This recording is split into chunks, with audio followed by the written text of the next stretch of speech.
علی بھائی، اگلا سوال ہے، اعلان نبوت کے بعد اللہ کے نبی صلی اللہ صلی علیہ اللہ علیہ وآلہ وآلہ وسلم۔ وسلم کا ذریعہ معاش کیا تھا؟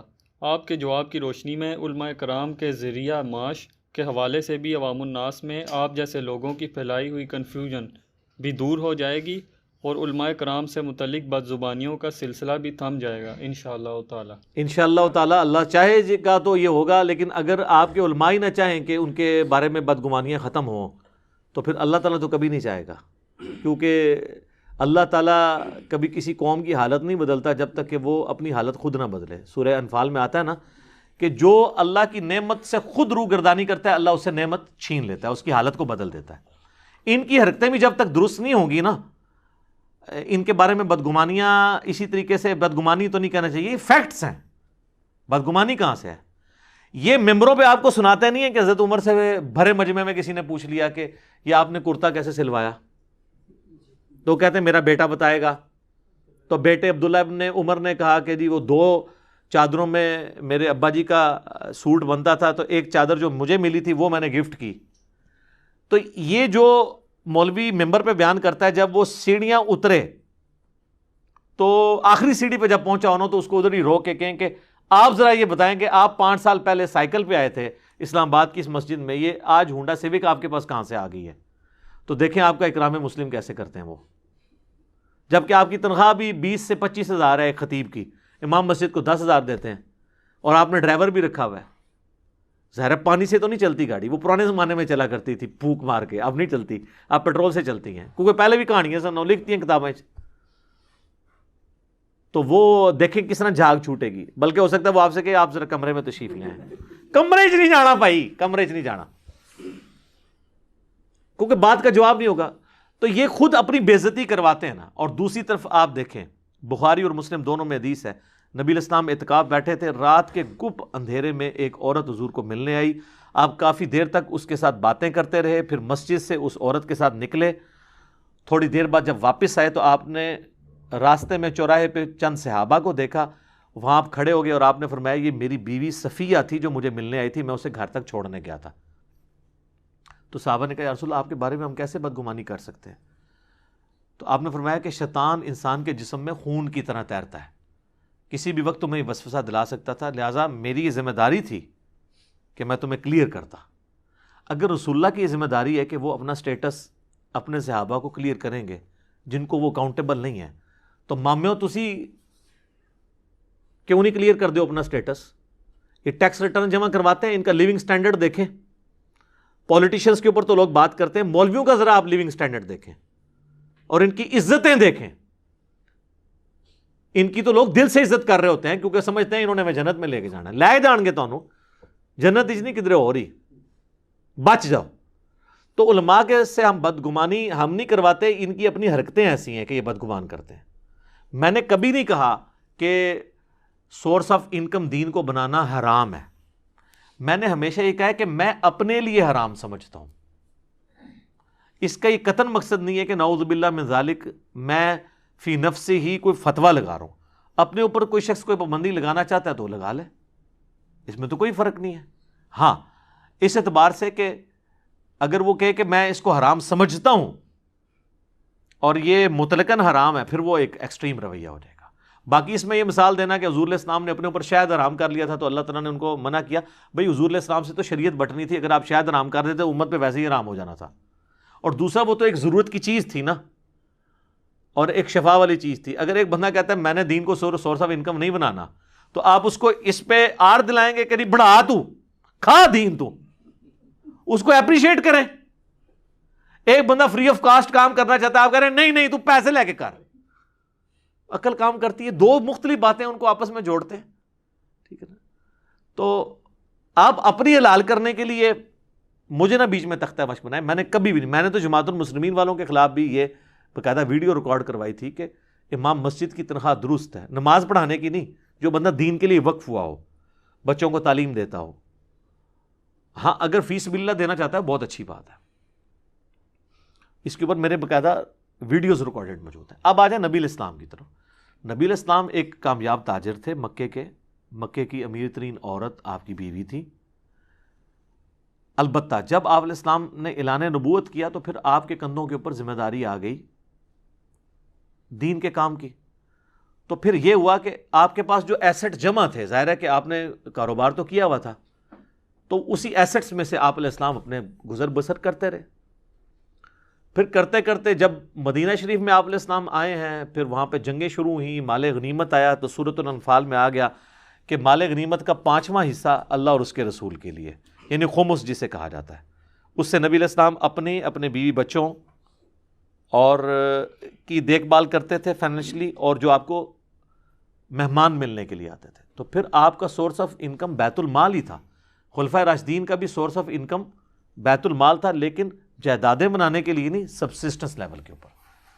دیکھیں نا، یہ بزرگ غفاری نہیں کہتے ہیں، بخاری مسلم میں حدیث ہے کہ یہ سامنے احد پہاڑ دیکھ رہے ہو، تو حضرت ابو ذر کہتے ہیں میں نے سوچا حضور مجھے کسی کام سے بھیجیں گے، تو میں سوچنا شروع ہو گیا کہ میں اتنی دیر میں واپس آ جاؤں گا. تو آپ فرمایا یہ سونے کے برابر بھی یہ سارا پہاڑ سونے کا ہو تو میں 3 دن نہیں گزرنے دوں گا کہ اللہ کی راہ میں اسے خیرات کرتا ہوں. تو نبی علیہ السلام تو خیبر کے بعد اتنی وسعت آ گئی تھی، اس کے باوجود نان و نفقے کی شکایت بیویوں کی طرف سے رہی، حتیٰ کہ آپ کی وفات ہو گئی. بخاری مسلم میں آتا ہے کہ وفات تک آپ علیہ السلام کے گھر بعض اوقات 1-1, 2-2, 3-3 مہینے چولہا نہیں جلتا تھا، اور صرف کھجور اور پانی کے اوپر گزارا ہوتا تھا. تو آپ نے تو فقر کی زندگی اڈاپٹ کی ہے، محلات نہیں بنائے، جدادیں نہیں بنائیں، پلازے نہیں کھڑے کیے، لگژریس لائف نہیں گزاری. آج آپ دین کے نام پہ مولویوں کو دیکھیں، بچوں کو علیحدہ گاڑیاں لے کے دی ہوئی ہیں، اپنے لیے علیحدہ رکھی ہوئی ہے، اور آپ ان کو دیکھیں کہتے ہیں جی ہم دین کے لیے وقف ہیں. اور دین کے لیے یہ وقف ہوتے ہیں کہ جب ان کا کوئی لیڈر ان کو کہتا ہے نا فلاں جگہ جلسہ ہے، اینے بندے لے کے آ جانا، تو لے کے آ جاتے ہیں. یہ وقف ہے دین کے لیے. باقی کو کام شام ان کا کوئی نہیں ہے، وہ آپ کے سامنے ان کی آؤٹ پٹ آپ کو نظر آ رہی ہے. تو نبی علیہ السلام کا ذریعہ معاش جو ہے وہ بیت المال، خمس یہ تھا.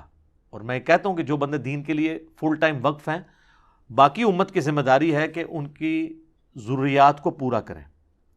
لیکن ضروریات بالکل بھی یہ نہ ہو کہ ان کو آپ مطلب وہ فقر والی حدیثیں سنا کے ان کو ماری دیں.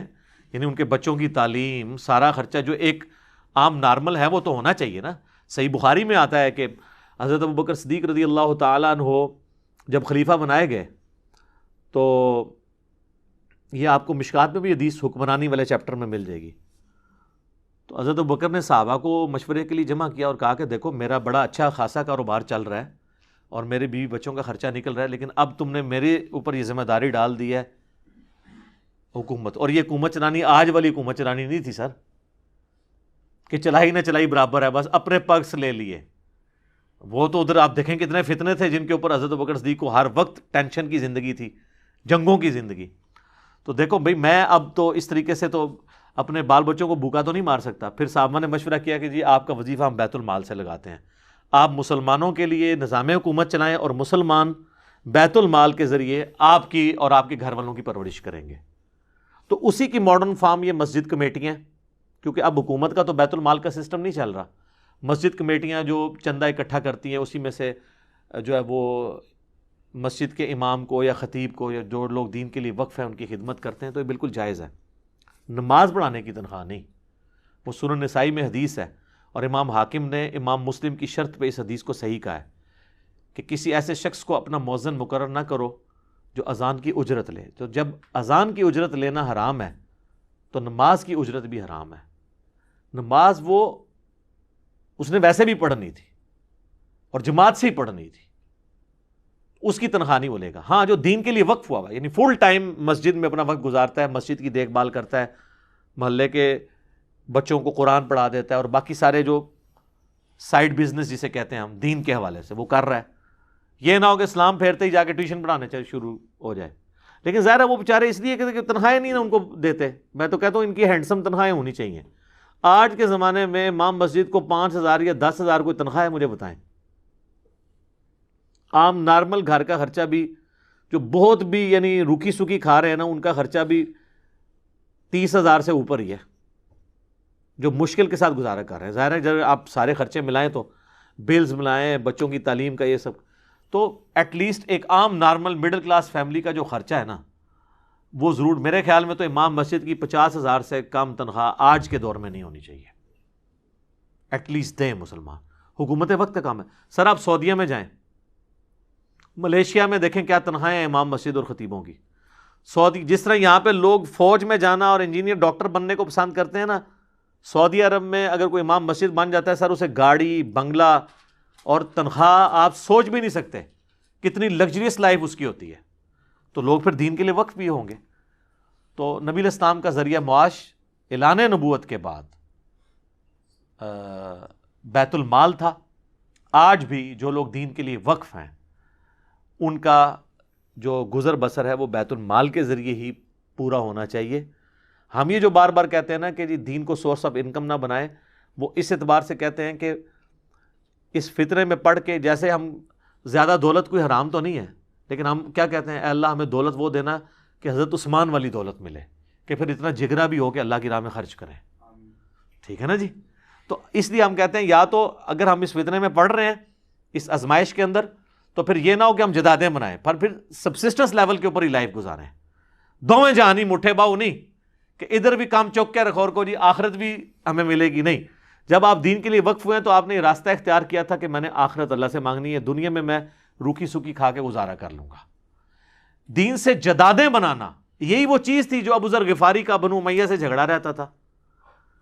ان کو نہیں پتا تھا کہ مطلب بندہ مال جوڑ سکتا ہے کہ نہیں. یعنی آج جو عام بندے کو زکوٰۃ کے مسئلے پتہ ہیں، ابو ذر غفاری کو نہیں پتا تھا کہ بھئی زکوٰۃ اگر کوئی دے دے تو مال جوڑ سکتا ہے. ان کو سب کچھ پتا تھا، لیکن وہ کہتے تھے تم تو نبی کے صحابہ ہو، تم تو امت کے لیے رول ماڈل ہو.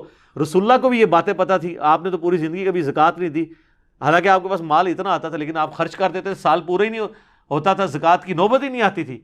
تو تم حضور کا نام لے کر بنگلے، جدادیں، محلات کھڑے کر رہے ہو، تو نسبت تم نے حضور کے ساتھ قائم کی ہوئی ہے.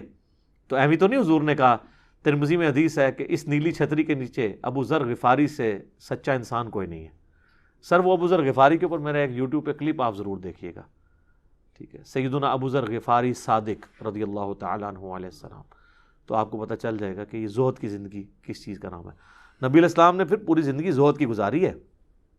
وہ جو بخاری مسلم کی حدیث ہے ایلا والی، جو آپ 1 مہینے کے لیے اپنی بیویوں سے ناراض ہو گئے تھے، تو گھر کی چھت پہ آپ تھے، تو حضرت عمر ملنے کے لیے گئے، تو آپ کے تو اوپر بھی کوئی قمیض نہیں تھی، صرف تہمت باندھی ہوئی تھی اور چٹائی پہ لیٹے ہوئے تھے. حضرت عمر کے آنے کی وجہ سے جب بیٹھے تو چٹائی پہ کے نشان تھے.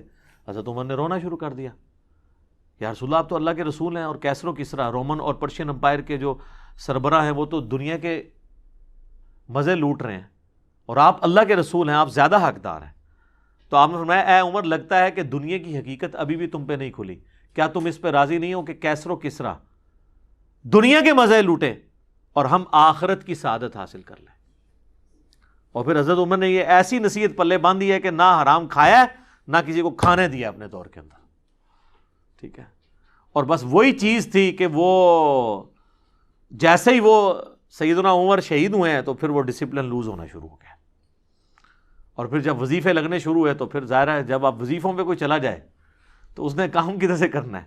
آپ دیکھ لیں باہر کے ملکوں میں جو گئے ہوئے اپنے وظیفے لگا کے بیٹھے ہوئے، نوکریاں تو کرتے ہی کوئی نہیں. تو یہ وہ آج بھی مینٹالٹی وہی موجود ہے. تو اللہ تعالیٰ ہمیں اس فتنے سے بچائے.